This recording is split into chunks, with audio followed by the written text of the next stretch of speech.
Nostalgia is the double-edged sword, offering us an embrace from the past while firmly reminding us that we can never truly return. I myself love collecting things that remind me of my childhood, like this retro keyboard, mousepad, Rob, or even those quirky point-and-shoot cameras. We all know that film is having its moment in the spotlight. If you wander into any used camera store, you're going to see walls of cameras that would have been owned by our parents or grandparents going for hundreds or even thousands of dollars.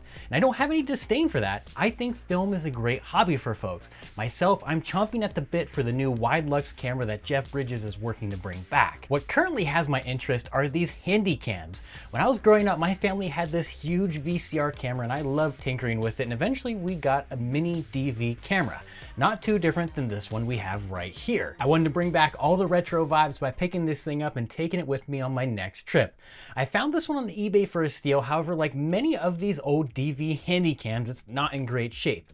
I mean, the lens cap is broken, the handle's falling apart, but most importantly, the tape deck is busted. This really isn't a huge deal for me. If I had this tape deck and recorded to a DV tape, I'd still have to go through the process of digitizing it with something like a capture card. And here's my fix for that. It's an Immersion RC PowerPlay DVR. This is a super handy little recorder that takes a 3.5 TRS video signal and records straight to an SD card.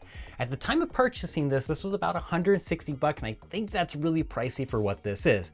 However, I'm going to keep picking up some more of these little handy cams, and I'm going to make this a bit of a hobby for myself, so I'm going to consider it an investment of some sort. The funny thing about this is I truly don't know what this thing's for. The advertisement says it's for handy cams and such, but it also shows photos of drones, so I was thinking, oh, maybe folks attach this to the drone and they have this little camera on there, but why does it come with a head strap? Like, what is the purpose of this thing?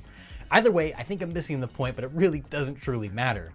What you need to know is this thing has a USB-C to charge it. However, it uses 18500 batteries, which are a really weird choice. Your personal interface with this device is a singular green button and this little scroll wheel. You actually touch the scroll wheel to start and stop the recording. Based on functionality and features alone, I'd give this about a 6 out of 10, but the size is really what mattered to me.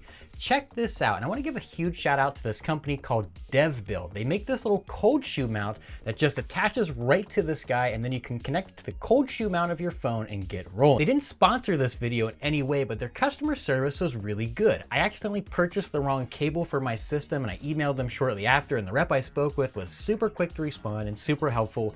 They even got me swapped out for the right one and gave me these fun little stickers. It seems like a really small company that are in it for the same reason you and I are, kind of like a hobby and just the love of this type of thing. I'll put their link down below. I took this setup with me to Universal Orlando, and if you don't know, that park already has really good retro vibes. They even have some of the original OG rides from opening day like E.T. It's always just fun to walk around and see all these things. I mean, look at this footage. Does it not look like you're watching a home video from 1999 or 2000? I really had a lot of fun with this. There's something about stepping back and recording with a camera like this. Video is really meant to be a fun hobby. You can get really tied up in the perfect lighting, exposure, and camera movements, but at the end of the day, this is just a super solid reminder that it's all about having fun. I'm going to be going to Japan in a few months. I'm going to have my eye out for some more of these retro cameras. Maybe I can bring one or two back with me. I hope this video was helpful for you. If you're looking to get into the hobby, I could not recommend any more that you check out that DevBuild website. They have everything you need to really get rolling with this. I hope this video was informative. If you have any questions, make sure you put them down in the comments. I'll do my best to get to them. Thanks for commenting and sharing.